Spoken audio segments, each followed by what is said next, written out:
Oh, hello, and welcome to the live broadcast. We are here at the Family Tree Counseling offices in Indianapolis, and I'm fortunate enough to be the host tonight for the Church for the Narcissistically Abused live broadcast.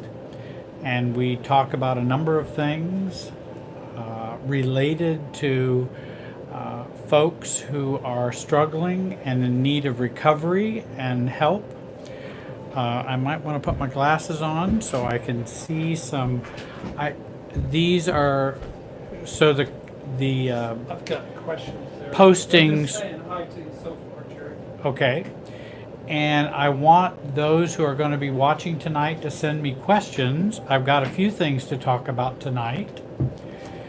And I hope you will send some questions. Your questions are always tough ones for me. And there's Mark, who's running around helping me. Video He's bombed a you. he's a my wingman tonight, which will help me, so I don't have to focus on so many things at once, and can focus on talking to people. And I think Renda is going to be helping me tonight. I also wanted to tell you that in the next couple of weeks, when the next program comes on live at 8 o'clock on Tuesday, in 2 weeks, Renda will be. I didn't get the questions from Facebook.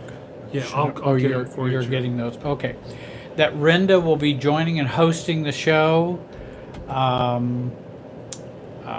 At that time, I will tell you, you can follow Mark and Renda on the Family Tree Life Coaches channel and on YouTube. You can follow me on the Jerry Wise Relationship Systems channel on YouTube. I also am on Facebook too, and Twitter and all those, Instagram, those kind of places. You can follow me also if you wanted to be on my email address list with Jerry, www.jerrywiserelationshipsystems.com, and you can get a hold of me that way. Also, my email address is also on all my videos. So I'm thrilled to be here tonight and feel very fortunate to be asked to host the show this evening. Let me talk about kind of the recovery approach that I see for those who have been narcissistically abused, or those who have had difficulties with in their relationships with narcissists, or have gotten out of narcissistic relationships. I do want to strongly encourage you to find the book Healing from a Narcissistic Relationship, A Caretaker's Guide to Recovery, Empowerment, and Transformation by Margelis Fjellstad, F-J-E-L-S-T-A-D, or Fjellstad. I think you would find that book an excellent resource. She has a couple of books that are very dynamic and very good. She's a marriage and family therapist who has been in recovery from her own narcissistic relationships, as I am also. I've got a question from EE. How does poverty and economic issues create dysfunctional families? Well, I think when you talk about dysfunctional families, does economic circumstances or do and by the way, hi Renda, I see she's sending in some things. How does poverty and economic issues create dysfunctional families? It's kind of a chicken and the egg dynamic, I believe. I think poverty and severe economic strain certainly causes a lot of intense, highly charged anxiety for families and enmeshment, which intensifies that when you have poverty or economic struggles. And then also, I believe a lack of self-differentiation, enmeshment, triangles, dis-ease or unhealth then causes problems with career, job, monies, and creates poverty and economic issues. So I don't know that it's either or. I'm not, my pay grade's not that high to be able to answer those questions as well.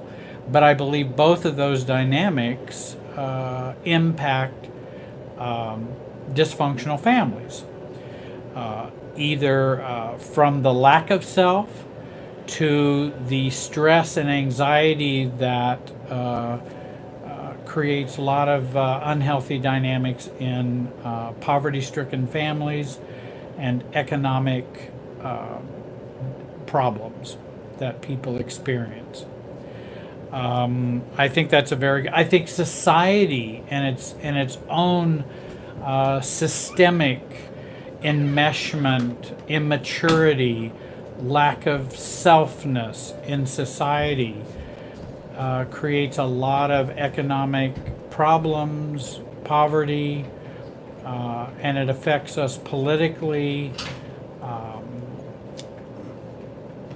economically, spiritually, because we are all connected, and we are all connected emotionally in our emotional fields, and society is connected as well. Society is just one big dysfunctional family. And I believe that that affects us, and our lack of self-differentiation affects society.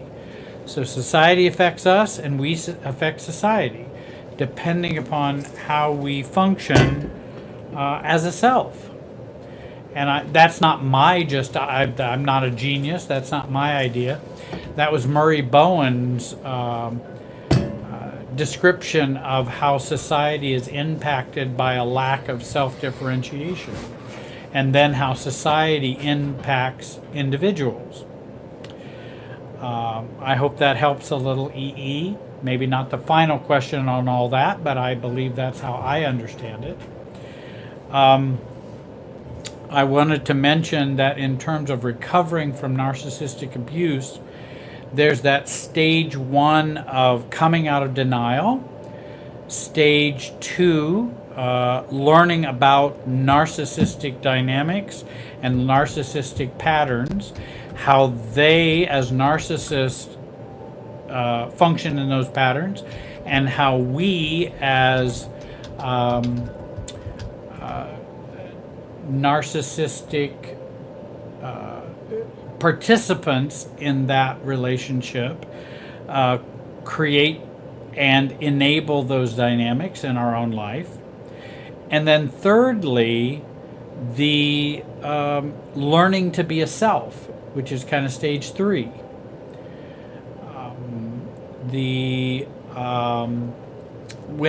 And I tend to help best in that third stage of self-differentiation and learning to find a self.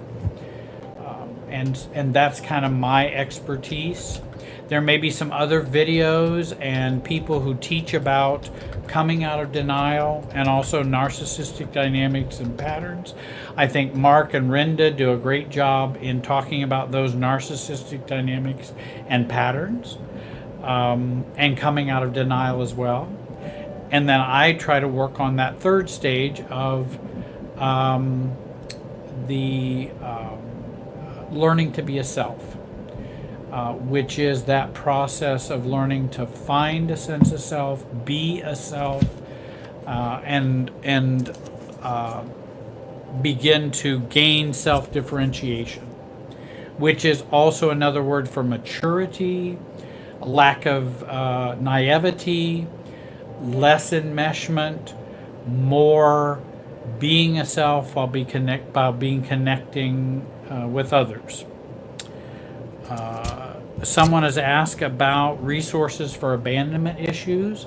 Mark has a book on abandonment, I believe, and on and abandonment issues. You can go to his website at Family Tree and find that and resources for that and how to obtain that. Also, there's the journey From From- abandonment to healing. from Abandonment to Susan Healing by Anderson. Susan Anderson, which is an excellent book on abandonment. I also have some videos on abandonment. Mark does as well. And I talk about the importance of reducing our self-abandonment as a healing for our abandonment issues and our fear of abandonment.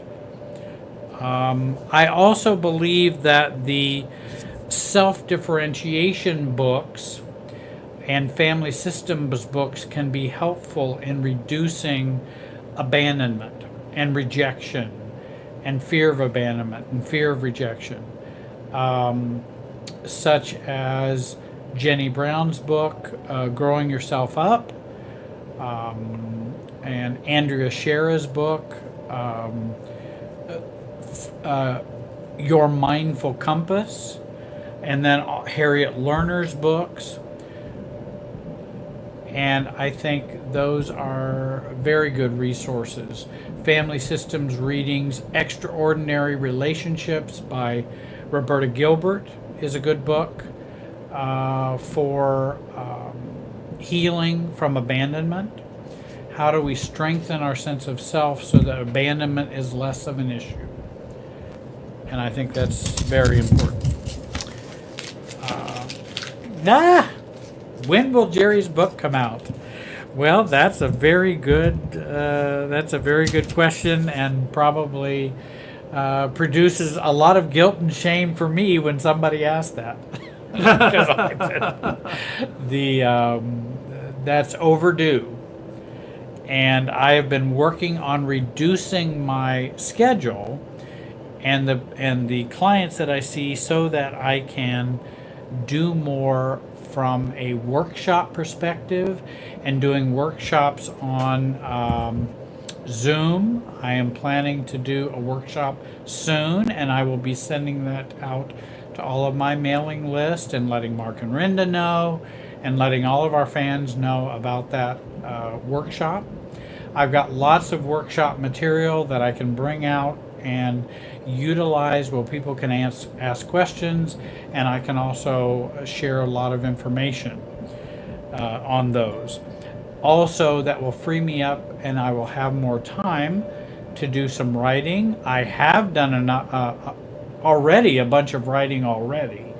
It is putting it in a form that I can then put into a book, and I've even thought about doing even a short book on that stage 3 of self-differentiation, healing and wholeness, and finding a sense of self when you're recovering from abuse of all kinds and codependency and healing from codependency.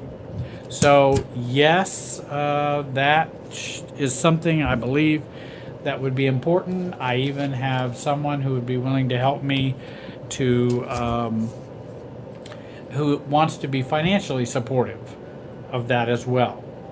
So it's a matter of getting my schedule down where I can spend more time doing that.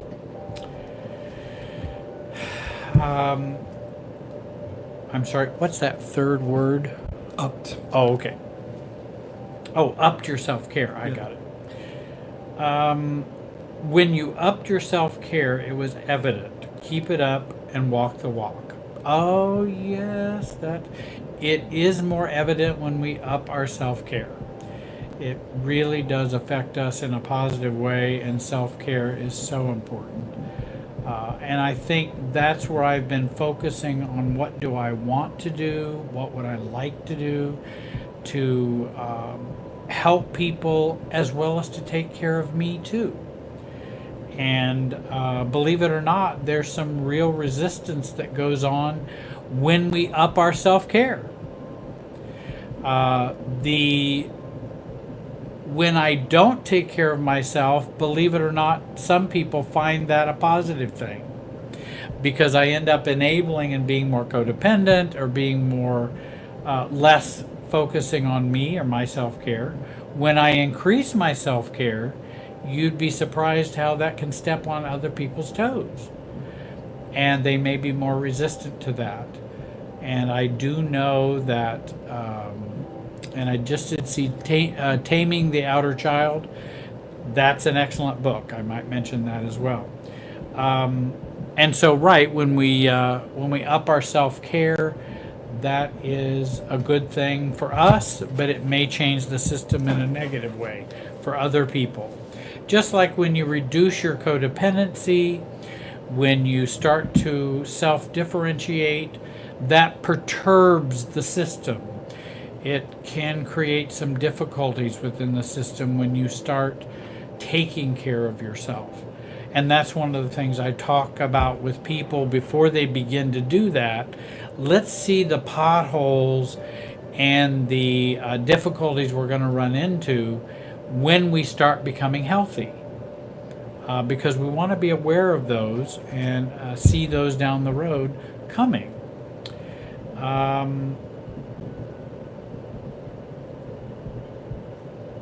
Here's a question from JD. The more insight and clarity I gain into my narcissistic childhood, I get more angry and depressed. How can I direct these feelings? And I think you're right. First of all, you may want to work on the pace of your insight and clarity, because sometimes we can overwhelm ourselves, especially if we have been grown up with narcissistic parents, grown up as adult children of alcoholics. We can overwhelm ourselves, so we want to be careful about that overwhelming and take our recovery slowly but deliberately. And then second of all, if we begin to get more angry and depressed, then we want to see how is that anger and depression serving as a dynamic or force to keep us in denial. In other words, if I give up my anger, let me back up. One of the things we can do with anger and depression is see how it functions in our life. Who gets the benefit of the anger and depression? And how does that serve to keep us in an immature place? I also think it's possible for us to work on reducing our anger by owning it, working on letting it go. And of course, depression has always been talked of as anger gone inward. And so that can be a part of that anger that we are experiencing. Let me see here. And I think there is a lot of anger that comes along with recovery. And so you want to be very aware that recovery has anger that can be hidden for a long time, things we haven't seen. We also want to be careful when we are angry or in depression that we watch how we interact with family of origin, with spouses, and with others, that we want to become aware of how that process is working in us so that we begin to walk in a mature way. How would our mature self deal with our anger and depression? We can ask that question, and I have a video that talks about what would Betty do. Betty is somebody who's outside of us and neutral and mature. How would that part of us deal with our anger and depression?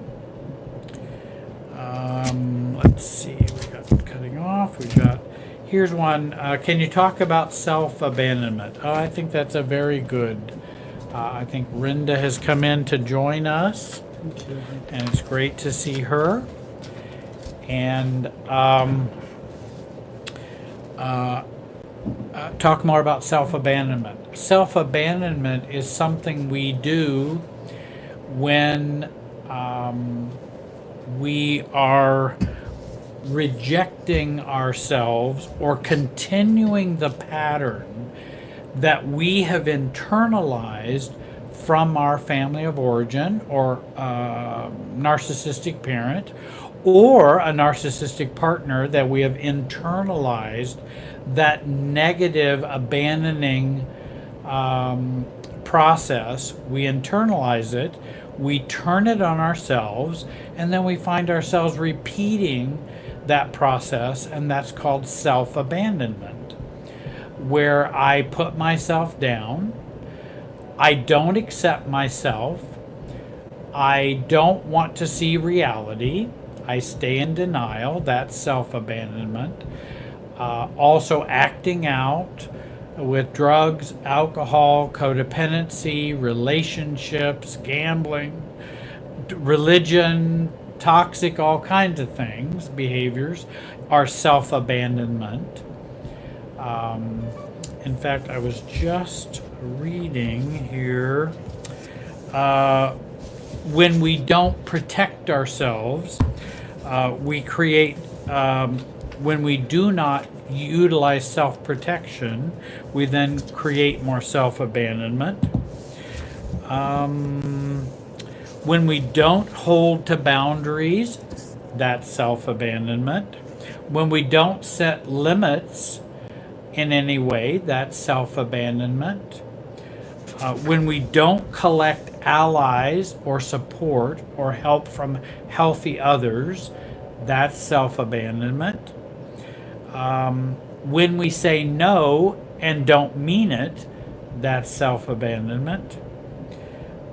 When we continue to participate in the games that others play, narcissists and others as well, or parents, or our family of origin. When I see Joan has joined. Hi, Joan. I'm glad you could join us tonight. Those are some examples of self-abandonment. Let's see. When we utilize others as our authority rather than ourselves, that's self-abandonment. When we overcare, over-empathize, over-sympathize, overfunction, those are ways in which we abandon self. So I hope those are some ways in which you might understand self-abandonment. And if you don't stand up for you, if you don't love you, then we have really abandoned you. We have abandoned ourselves. And I think that's very important to focus on that and continue to work on the ways in which we abandon ourselves. Oh, we've got lots of questions. I figured we'd have a lot coming in, and now we do. I was worried thinking we wouldn't have any questions. Well, we got a whole ton of them now. Rinda, that's all your fault. I've got to blame her. I got to blame somebody.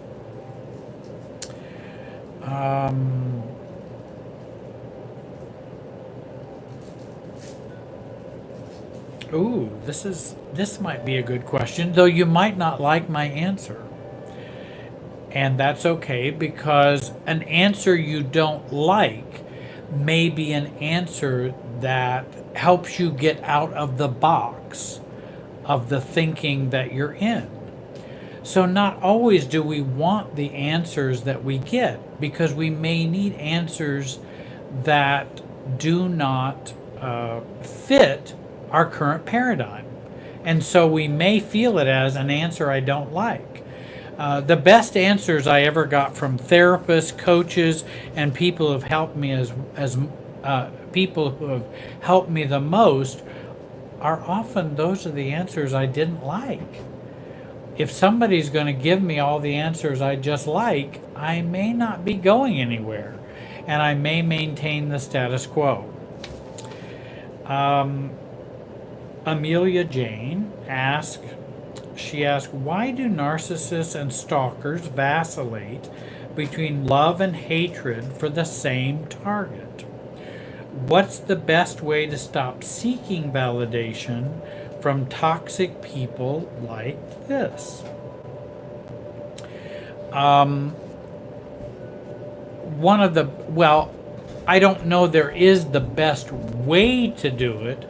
There are ways in which we can begin to reduce our need for validation from toxic folks and toxic people.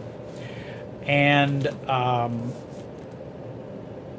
I believe that we can begin to reduce that seeking of that validation by working on self-validation, because that reduces the need for validation from others, and often that will include toxic folks. Because if we have a need for validation, by golly, we're going to find somebody who will validate us, but then often that becomes a toxic process or a toxic pattern. So when we lack self-validation, we're going to be looking for it. And when we're looking for it, we're going to find it, but we're going to find it with people who may not have our best interest in heart, not consciously, but it may be their unconscious process as a cluster B type of relationship, or people who may not have our own self-interest in mind. I have a video talking about stop looking for love and approval. That's a video I made up in Chicago, and that has been a popular video you might take a look at, so that we can reduce that need for validation from toxic people, such as narcissists and stalkers and folks like that, because they will swing the pendulum back and forth between love bombing and discarding or hatred, and they'll move that pendulum back and forth between those, and we will just ride that pendulum with them if we do not have self-acceptance, self-validation, etc. I hope that helps a little bit, Amelia Jane. That may not be the whole answer, but that's maybe a helpful partial answer for you. Let's see here. This is a great question, and this might be a good one to talk about just a little bit. Do you think cutting off from a narcissist is the same as emotional cutoff? No. And it's from ET, and let me share with you about, there are different terms, and maybe I should do a little glossary discussion. When someone goes no contact with a narcissist, that is not emotional cutoff. Emotional cutoff is done out of immaturity and our own immaturity, and it's an immature process.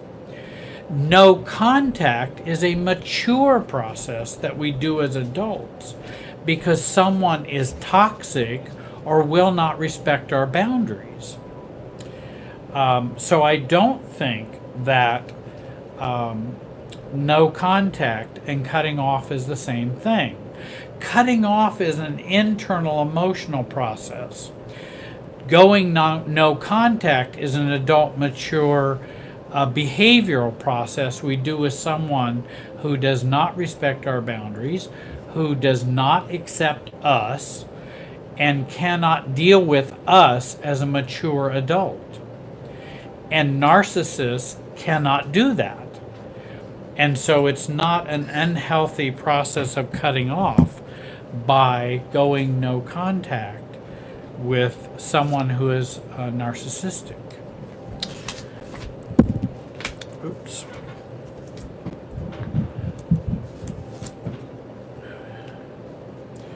Let's see here.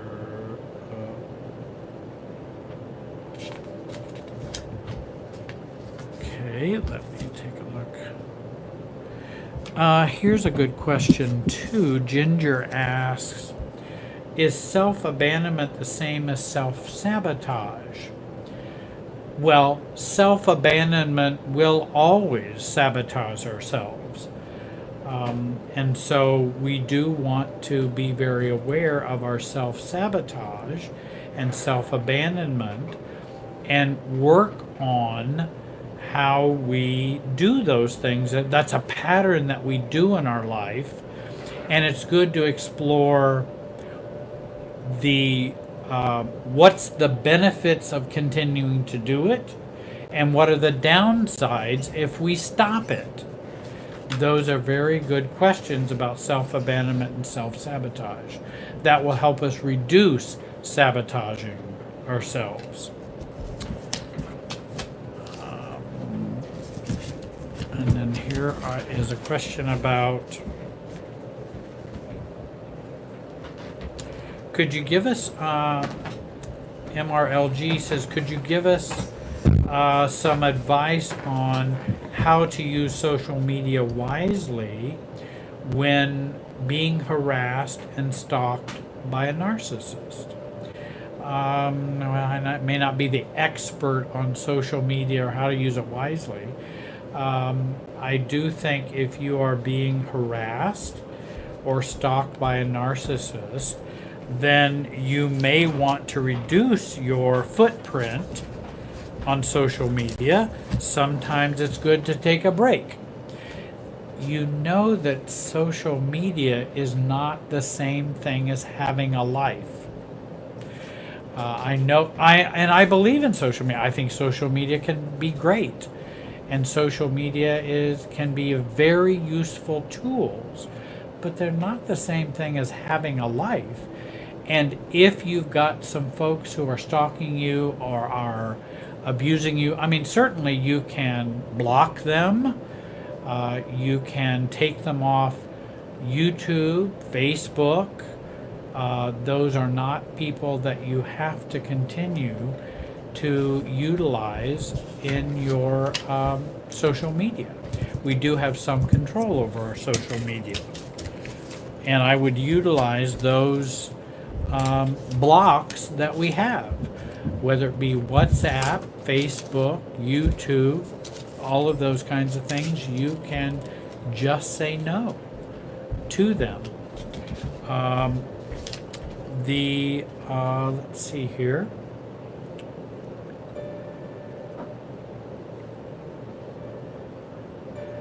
Soren, that's a good question. Might be able to help a little bit with that one. How do I learn to be single well? I have a yearning to be with another person, but want to get me right first. Any thoughts would be appreciative. Well, I have a few thoughts, maybe not the whole answer to that, but maybe this would be useful to you. I remember when I was a pastor, I did friendship workshops and being single workshops and seminars for churches and folks who were single.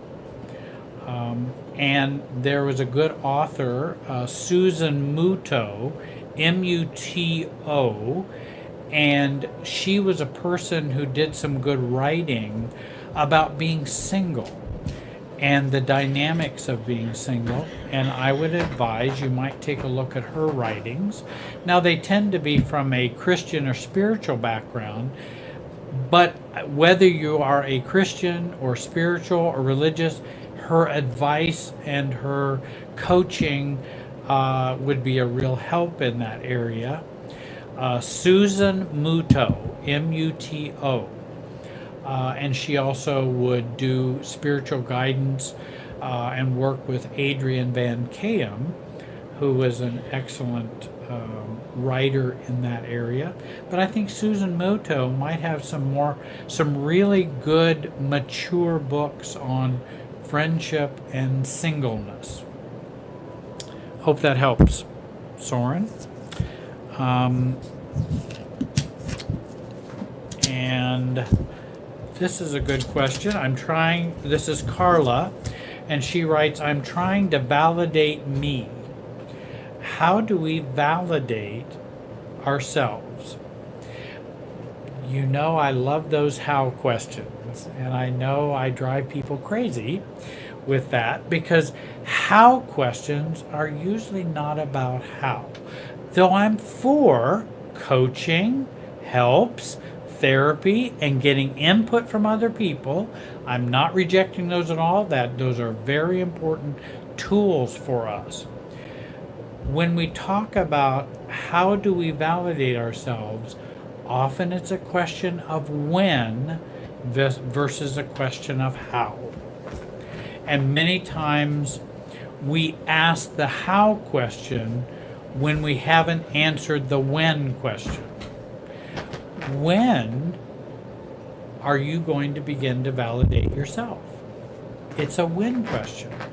And it's perfectly okay to not be ready.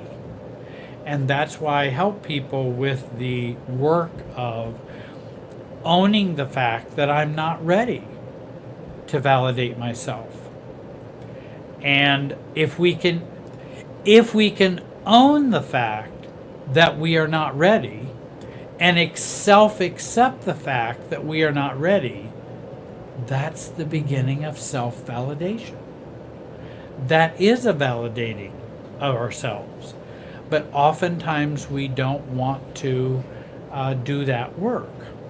And so the when is a very important question. I do understand that there may be ways that we can begin to learn to validate ourselves. One way would be reducing overfunctioning is a way of validating ourselves. And are you ready, which is the when question, to begin to stop overfunctioning? And oftentimes we're not ready to reduce that overfunctioning, but we'll ask the question, how do we do that? But we're not ready to do it, but we will ask the question of how. And I've done that. I have asked that question many times. I was thankful that the coaches and therapists from my past were willing to say, well, let's work on your unreadiness for that. That can certainly help you grow because that's where you are at. And so when we accept the fact that we are not ready to validate ourselves, which we may not be, and what would be the downsides if we did validate ourselves?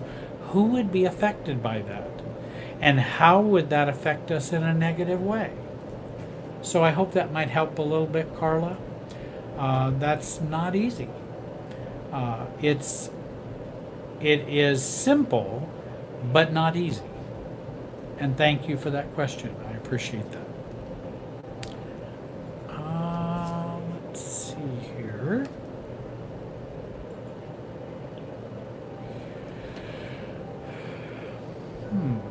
What if, Joan asked this question. What if you get caught in the crosshairs of those subtle remarks that are made? How do we be a little more aware at the time that is happening? Maybe rewording that question would help me a little more. I'm not sure I know exactly, because I think we're talking about increasing our self-awareness. On a live broadcast today, I was watching today, and Yitz Goldberg was doing a live broadcast with another coach today, and they were asking those questions of how do we become more aware, and that's a very good question. And one of the questions I ask folks is, when did you learn to be unaware? That is a good place to start. Where did I learn to be unaware of those things? And what would be the downsides if I became more aware? Which I think are very good questions that we can ask ourselves. Tiffany asked a question. Over the years, I've married 3 narcissists, not knowing how or why. I'm worn out now. I'm just tired and don't want to be in a relationship, even if it was a healthy relationship. And she asked, is that bad? That's a great question. And I believe that that question may come out of the sense of having been in poor relationships, or having attracted narcissistic, or being in narcissistic relationships. And the I certainly don't think it's bad. I think it may be where you are, Tiffany, and I'm always very hesitant to say where you are is bad, because where we are is not bad, it's just where we are. And so that's the beginning of self-acceptance, that this is where I am. I don't want to be in any relationship, even a healthy one. There's nothing wrong with that. That's where you are. And if we begin to accept ourselves that that's where we are, because we've been abused, misused, ill-used by narcissists or unhealthy relationships, that it could be helpful to begin to focus on you, Tiffany, and begin to focus on your relationship with you, which will help you to find better relationships in the future when you are ready. So our first relationship focus is us. And especially if we've been in unhealthy marriages, relationships, narcissistic relationships, that the beginning of getting out of that is to begin to focus on your relationship with you. So I don't think that's bad. I don't think that's bad at all. Are these old questions or newer ones? Or that's fine. Let me take a drink of my diet root beer. I need to moisten my throat and mouth just a little bit.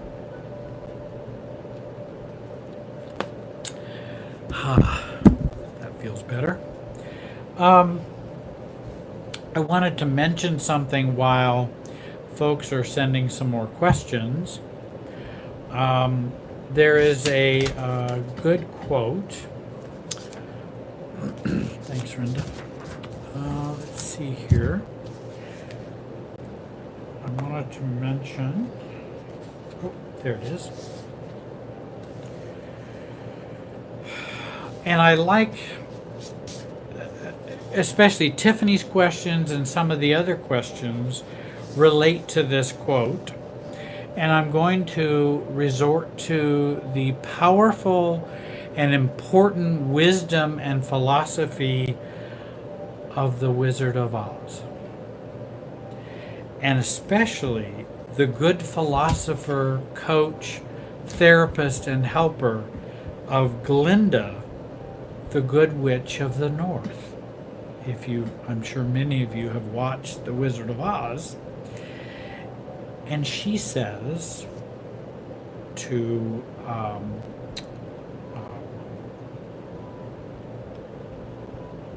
who's in The Wizard of Oz? Who's the Dorothy? Dorothy. Toto. I've just had a brain freeze. She says to Dorothy, "You've always had the power. You just had to learn it for yourself." So many people have asked me, where do I get the power? How do I get the power? You've always had the power. We just learn it for ourselves. We have always had the power to not abandon ourselves. We have always had the power to not be codependent. We've always had the power to be self-differentiated. We've always had the power to have a good relationship with ourselves. We just have not learned it for ourselves yet. So the power is there. And I like that process of people have asked me, how do I trust myself? How do I trust my gut? Of course, I wouldn't trust everything about your gut. I would learn to begin to build an informed gut. And that might be of help to you, to inform your gut so that you will have a strong gut to trust. And I think Glinda, the Good Witch of the North, has some good things to say. That the power is there. It's for us to learn about ourselves.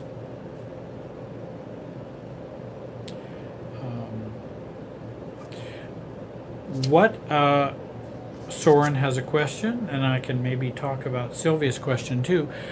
What are the main tenets of a healthy relationship within ourselves? What does a healthy relationship with ourselves look like? Does it involve going out and doing things we want? Is it more than that? Yes, I would say it is more than that. Having a good relationship with ourselves begins with the process of learning what a healthy or self-differentiated or healthy self is, which is why I've recommended the books by Jenny Brown, by Andrea Shera, by Harriet Lerner, by Roberta Gilbert, and by other folks who talk about what a healthy self-relationship is. And so I think there is having that healthy healthy relationship with yourself. The more we read about it, the more we learn about it, the better we do it. Thank you, Soren. Now, when you talk about healthy, what are the main tenets? I believe that would include having a relationship in which we learn to balance the forces of togetherness and separateness, reducing triangulation, self-love, self-acceptance, self-differentiation, which is the process of being who you are, which may be different than other people. I am me. I am not you. That is a healthy beginning or healthy tenet to having a relationship with yourself. And I think it may be simple, it's not easy. I am oftentimes telling folks or suggesting to folks that one of the best ways to begin to relate to other people is to be you, not them. And that may include saying, well, I hear what you're saying, but that's not how I see it. I see what you want, and I know that what you would like, but that's not what I may want. That may not be what I like. And so we are beginning to use that language of differentiation. That's a process of having or a tenet of having a healthy relationship with ourselves. We no longer wish to change others. We are beginning to assert or to be ourselves. I am me. And that we are informing other people about that. And that informing is a calm, assertive process of self-love and having a relationship with me. I have a question, which is a good one, and I'll come back to your question, Sylvia, too. This question is, how do you differentiate projection from truth? Knowing what's yours and what is the other person's issue? That's a very good question. We could probably do a whole broadcast on that one. And maybe Rinda could explain it better than me, or Mark could explain it better than me. But I will try to answer that. So let's talk about that process. And I think that, well, first of all, if we begin to work on self-differentiation, that is the process of learning about where I begin and where you end and you begin. And for me to identify and to see that. With differentiating between projection and the truth, I think about when I work on being and knowing me and owning and accepting me, then projection occurs when someone is forcing me to de-self. When I de-self, then there's usually, and when I feel like I need to de-self, then typically projection is occurring. Because I don't need to de-self. When someone is not projecting, they don't need me to de-self. When they need me to de-self, then there's usually projection occurring. I don't know if that's helpful, but that's a way that I think about that in my own imperfect way. And because I don't want to de-self, and projection requires that. Let me take another drink here.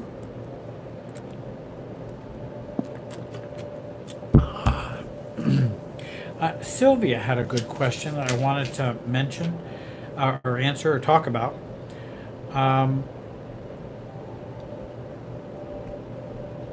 She says, why is it all so complicated?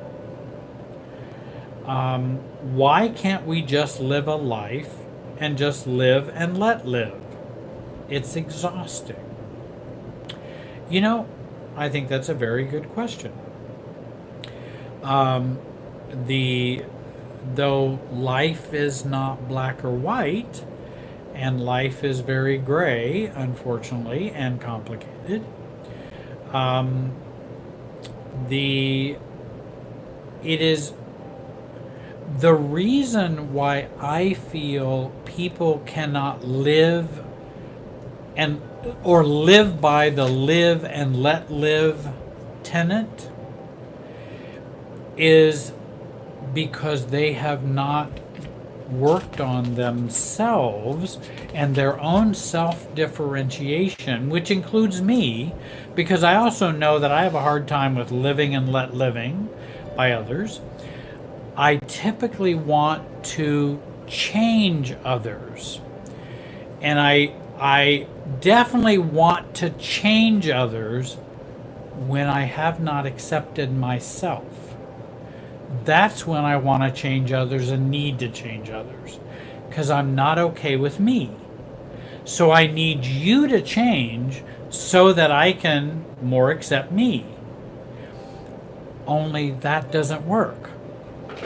And so it is important that we begin to work on caring and accepting and loving ourselves, and being ourselves. Then it becomes less exhaustive. I do know about that exhaustion, for sure, Sylvia. Thank you very much for your question. Which one would be the best here? Of this one or this one? Doesn't matter. Let's take a look at these. Got another questions coming in. Let's take a look here.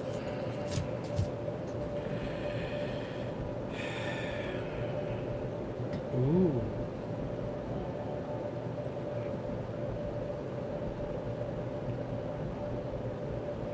Yes.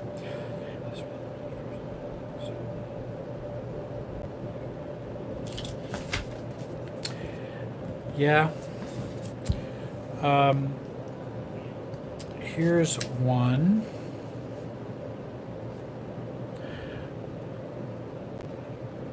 Okay. Feeling safe is one of the first things on Maslow's pyramid of needs, and that's true. We do need to feel safe. You know who's responsible for your safety? You. And that's very important for us to work on finding safety and protection for ourselves. That is a very important work that we do. And it's very important that we feel safe so that we can work on self. It is not easy to do when we have toxicity that is bombarding us. So we do need to find safety and find a safe place for us and the relationships that we're in. Thank you. Is it Rella? R-E-L-L-A? Thank you, Rella. Hope has a question. How do I leave when my kids have been told I am breaking up the family? I'm ruining their lives by seeking a divorce. And I'm not sure I know exactly. There's a lot of stuff in there. By seeking a divorce, your kids, Hope, are saying or accusing you of breaking up the family and ruining their lives. Well, number one, it would depend on how old the kids are in this situation. First of all, I don't know that you're that powerful to do that. And I usually will share with people I don't have the power to ruin your life. Now, if they're dependent children, then I want to do everything I can do to help them be whole, healthy, happy children. And that by seeking a divorce, and again, I don't know all your situation by any means, but I usually try to let people know, whether it be kids or estranged husband or relationship, that I'm not quite that powerful. I need to do things that are best for me, not in a selfish way, but in a self-differentiated way. That's not selfishness. Other people who are unhappy with our decisions will call us unhealthy, unhappy, powerful, breaking up the world and the universe, and that is a ruse and a myth. I don't have that kind of power. I hope that helps. Hope. And again, I don't know all of your situation. I'm sorry you're going through that struggle. Let's see here. Let's see here.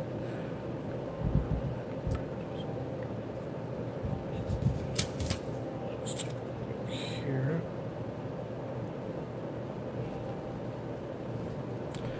Oh, there's a lot of good questions here.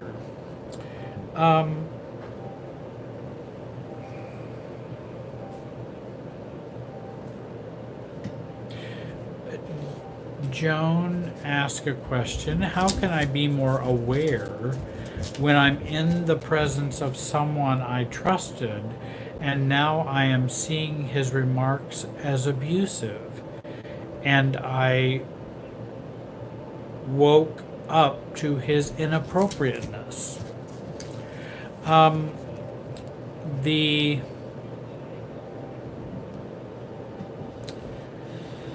Well, awareness is always a double-edged sword. Let's see here. How can I be more aware when I'm in the presence of someone I trusted and now I'm seeing his remarks? Well, it sounds like you are becoming more aware when you see someone who has been abusive and now you see inappropriateness. I think that is one of the things about self-differentiation and self-awareness that is very important, that we begin to see, whether from relationships or personal relationships, or whether we family members, co-workers, bosses, partners, spouses, that we become aware of and begin to resolve our naivety about seeing remarks as abusive and inappropriate. And I think I like to use the process of self-differentiation to deal with abusive and inappropriate comments. First of all, I may share with them, I feel that is abusive and inappropriate when you share comments like that. Would you please stop? So I make a request or I act. I begin to realize that, hey, these things have not been very nice. I don't like these comments or inappropriateness. And so I can share that with someone, and they can say, well, oftentimes people will call us overly sensitive, and they'll say, oh, well, you're just being overly sensitive. And I always like to be able to share with them that I don't agree, or I don't see it that way. I'm sorry, I don't agree, and I don't see it that way. I understand that you may see it as me being overly sensitive, but I don't. And that I would appreciate it if you would not make those comments or not be inappropriate in that way. And if you cannot seem to do that, then I will have to make decisions about my relationship and how I interact with you. And that I certainly have a right to do that. I am an adult, just as you are an adult. You don't have to see it my way, but I do ask you to behave in a certain way as you interact with me. I hope that's a help, Joan.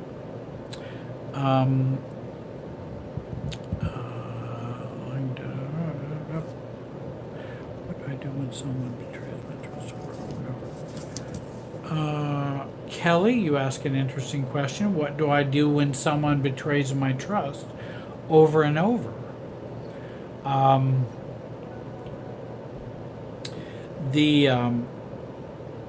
I think it would be important to take a look at, why do you give someone the power to betray your trust over and over? You may want to work on not making yourself vulnerable to them so that they can betray your trust over and over. You may have been too generous with your trust. And we can be too generous with our trust. Codependents do that. Adult children of alcoholics do that. Adult children of narcissists will do that. And they will betray, or they will be too vulnerable in their trusting when they do. And so we may want to watch how generous we are with our trust. Thanks, Kelly.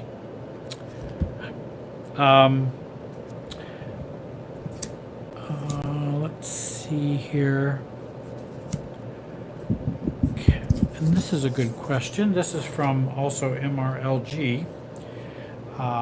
And I appreciate everyone tonight who's sharing.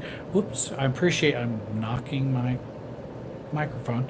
I appreciate everyone who's sharing questions and asking questions tonight and participating in the conversation that we have. I appreciate that. I want to thank you for those questions tonight.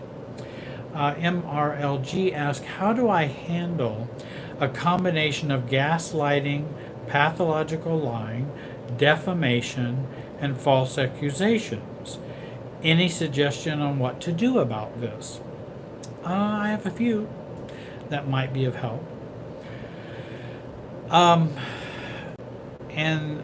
First of all, well, it sounds like kind of that smear campaign kind of problem that you may be experiencing, where someone's gaslighting, lying, defamation, false accusations.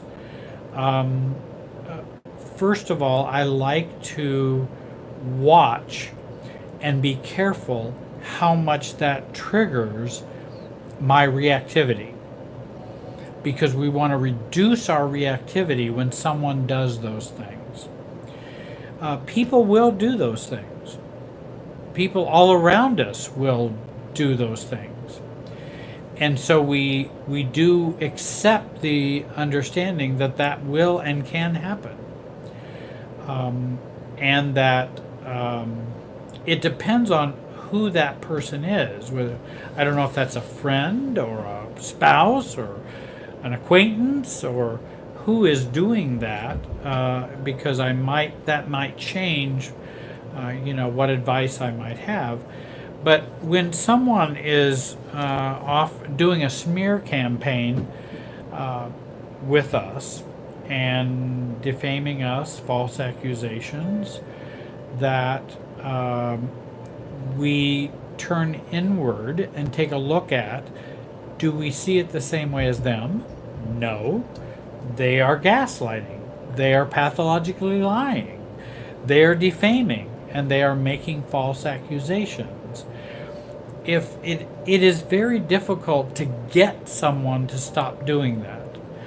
So what I like to work on is, how can I be less reactive to their madness? There's madness all around us and all over in the world.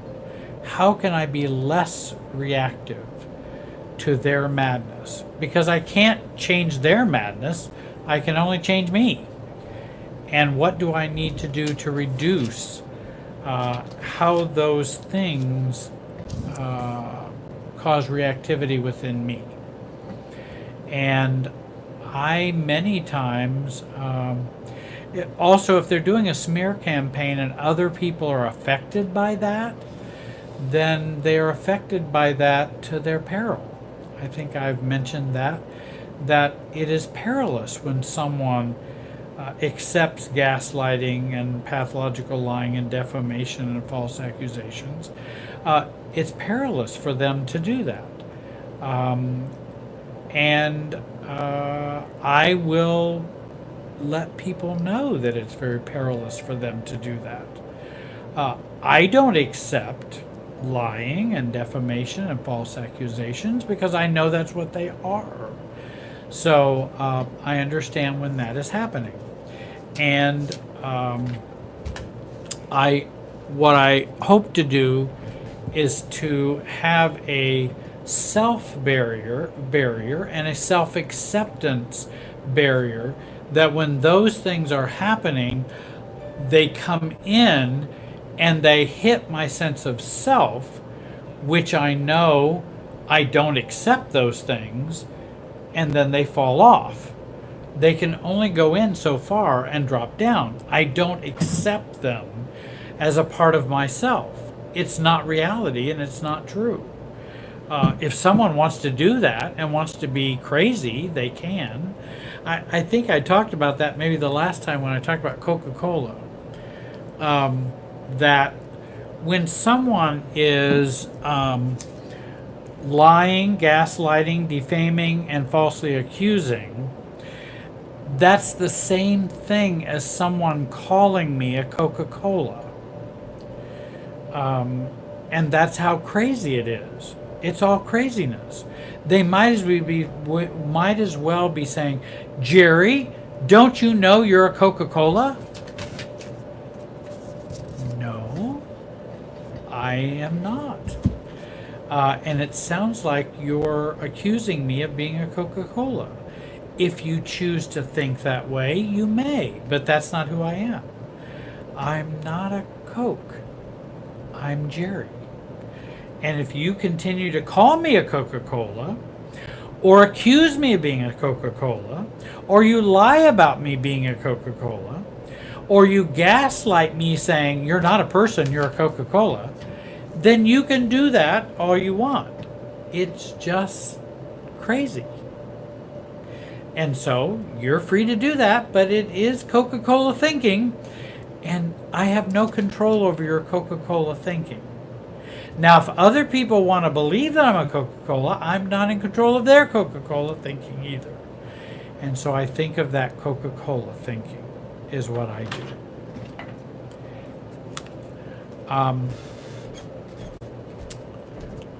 I think you're absolutely right. That story reminds me of a 12-step and someone telling me I'm a chair. That's right. You're not a chair. It's impossible. And it's impossible for me to be a chair or be a Coca-Cola. I can't be. If they want to think that way, they can. And they have every right to. Everyone in the world has every right to their own opinion. But you know what? I do too. And I'm not a Coca-Cola. I don't believe I'm a Coca-Cola. So you can lie, defame, gaslight all you want, but that's just a bent reality. If you want to bend reality, you can bend reality all you want. Go for it. I hope you enjoy it. I hope it works for you. But my hunch is if you're bending reality about me, you're probably bending reality about everyone around you. And most of all, you're bending reality about you. And that is very dangerous, harmful, and unhealthy. So, if you want to do that, you can. But I'm going to try to stay on the reality train the best that I can. Jane asked, how do I stop thinking about negativity from the past? Well, you can work on stopping thinking negatively about the past. I like to think about understanding my negativity from the past, and I like to heal the past if at all possible. I also want to think about when will I be ready to stop thinking negatively about the past?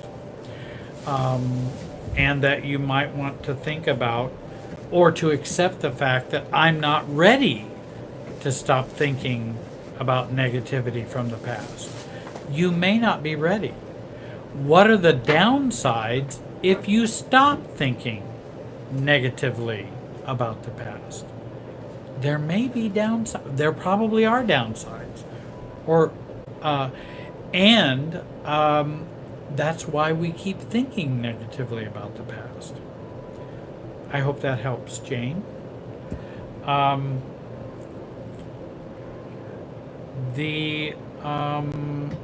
Let's see.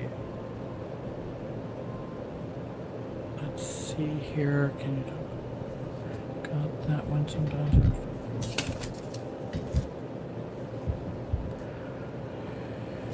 Let me take a drink here. Wet my whistle just a little bit.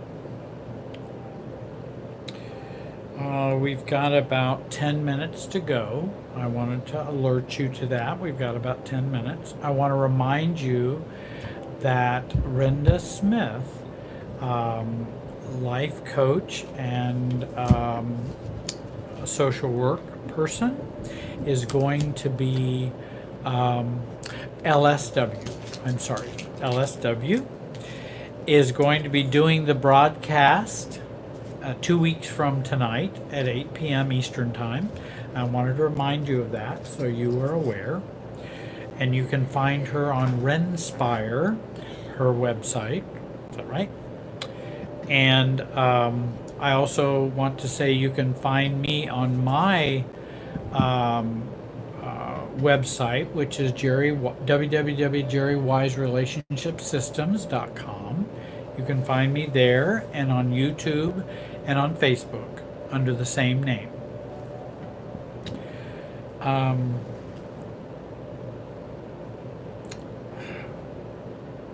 Jackie, I hear your question. I wonder if you could resend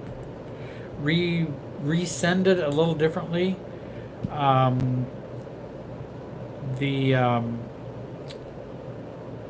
What's the big secret?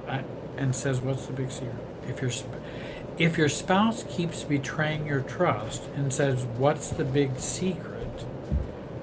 See, I'm not sure I understand the question. I understand if your spouse keeps betraying your trust, and that's not good, and says, what's the big secret? I'm not sure. If you could maybe rewrite that for me, maybe I could help you with that a little bit more. I'm not sure. Let's see here.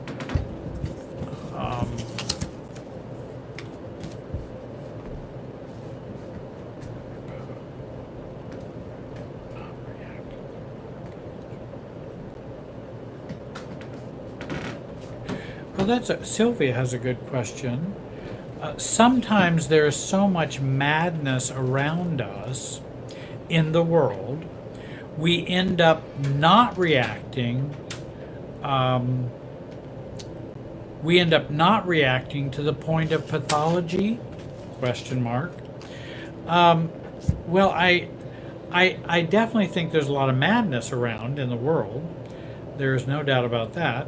And you know, I don't know if you're asking, Sylvia, if we would be, could we end up not reacting to the point of pathology? In other words, that we don't react enough to the pathology around us. Maybe that may be what you're asking. Well, when I say non-reactivity, that doesn't mean we do nothing. Someone who is self-differentiated, someone who is choosing themselves and being a self, that doesn't mean they will not do anything or not be a participant in the world in a healthy way. I just don't want my reactivity to get in the way. I don't want my reactivity to get in the way of doing something that would be positive. about the craziness or the pathology or the madness all around me. I hope that helps a little, Sylvia. We've been going at it here for about an hour and a half. I think my brain is getting a little muddy. It sometimes can do that and get a little mushy.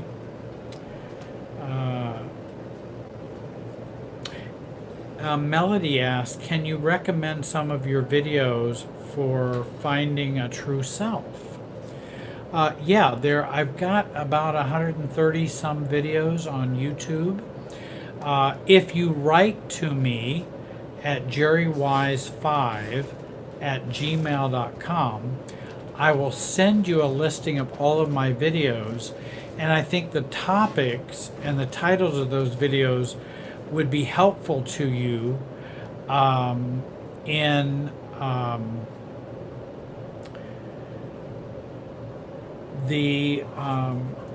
and that there would be some helps to you for finding a true self in those videos. And I think they would apply to finding a true self in those videos. So please feel free to go ahead and to write me at jerrywise5@gmail.com.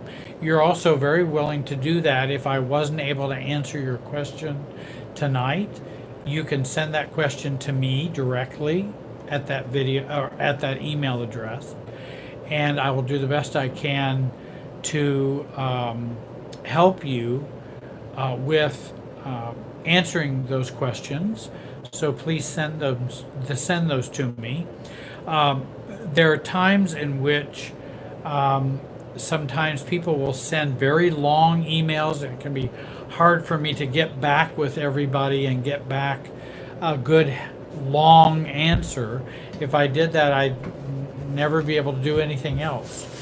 If you want to send a short question to me, I'd be happy to answer the best I can. Also, some of those answers are in the videos as well.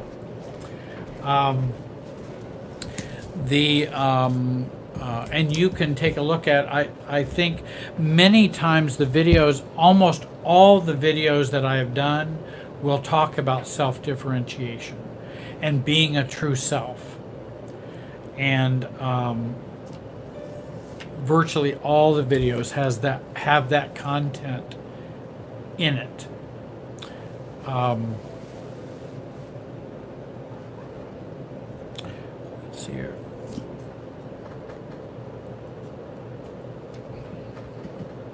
Oh, yeah, I mean, that's a good question too. Are we supposed to respond to the Coca-Cola thinking, or respond to the Coca-Cola or Gray Rock?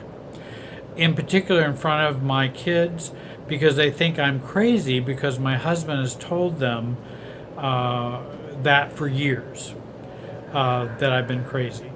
Well, I mean, there's a lot in that. I think you're right. If having a personal relationship with your children, an authentic personal relationship with them, will communicate a lot about your healthiness to them, regardless of what your husband have been saying for years.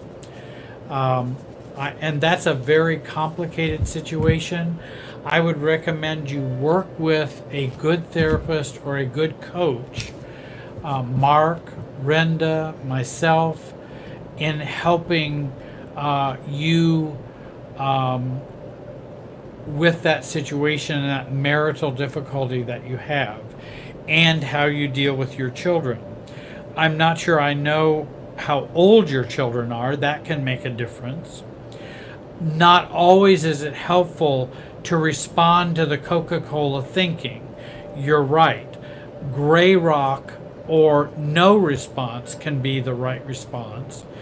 If someone is gaslighting, defaming, lying, and those kinds of things, no response can be the best response if they're unwilling to listen to you or to listen to reality.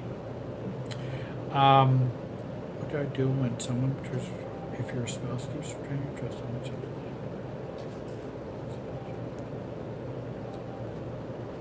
Ooh, okay. Now I'm more with you, Jackie. What do I do when someone betrays my trust, betrays my trust over and over? And that if your spouse keeps betraying your trust and says, "What's the big secret?" Now I understand your question. And telling your spouse something in confidence, and he shares it with others and says, "What's the big secret?" I think that's very important. And that would make sense. And I know a little more what you're asking now.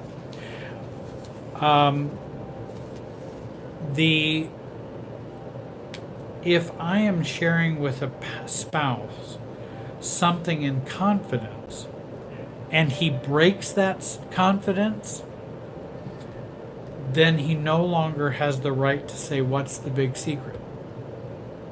You've agreed to the confidence, and I need that confidence to share with you this information.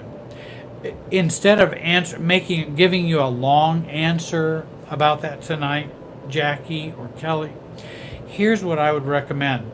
Take a look at the book Love Busters by, what's his name? I know his name. Haley?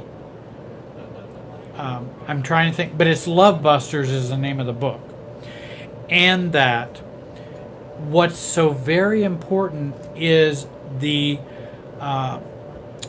policy of mutual agreement, that you do not share with others things that we have shared in confidence, and that I would certainly be hesitant to share with my spouse things that I think he might or she might share with other people. That's a very big love buster rule. You are breaking that rule. And I would take a look at love busting, because that busts the romantic love and deteriorates the relationship when someone shares with others things that you have shared in confidence with them. And when he says, "What's the big secret?" then what has happened to his empathy?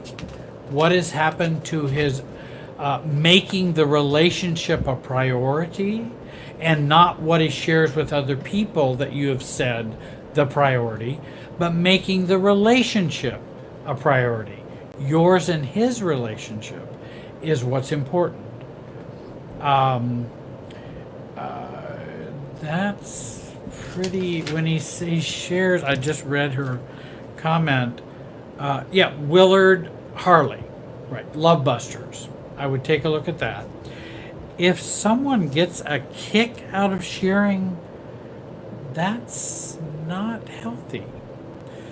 That feels a little non-empathetic and cluster B-ish if someone's doing that. I don't like, there should be no enjoyment in hurting a spouse. And I would have some real concerns about someone sharing that with others if it was shared in confidence. Now, again, I don't know the whole story and what's going on or what's happening, but yes, I would think that would be real problematic if someone is doing that, because we should keep those confidences with our spouse. Well, we're going to have to end tonight. I appreciate all of you asking questions tonight, being a part of the community, and being a part of the question and answers process. I'm sure that I've not exhaustively answered your questions that you've asked. I wish I could exhaustively answer everybody's question tonight. It's questions that they've asked. It's difficult to do that. But at least I think this may be at least a beginning of answering some of those questions. I do want to thank you for joining me tonight, and thank you for being a part of the broadcast. You've been so kind to listen to me, even with the best that I can do tonight. It's been a long day. I wanted to share with you tonight some answers to some of your questions. There are plenty of books. Also, when you write to me at jerrywise5, the number 5, at gmail.com, I do send a list of readings and books that you can use to help you. I also send a whole listing of all of my videos. You can find those on Jerry Wise Relationship Systems YouTube channel also. I know Mark and Renda, Mark Smith and Renda Smith also have a number of resources that they will send you or be happy to send to you to help you. We do enjoy giving away what we have and the knowledge that we have. We want to give that to people. Now, Renda, Mark, and I all have to pay our bills, so we do ask people to pay for the coaching that they might obtain from us. Also, I know it can be very helpful for you to send donations as well, so that we can do these broadcasts and free videos for folks. I think I have that on my website as well. I again want to thank you for joining us tonight. I hope tonight has been a help to you. I want to thank Mark and Renda, who's helped me manage all the questions tonight. I wish I could have gotten to all the questions. I'll be back and I'll join the broadcast again. And I want to thank you for being joining us tonight. And I hope you have a great evening. And I hope you have, I'm getting tired. I'm pooped. Thank you all. You have a great night.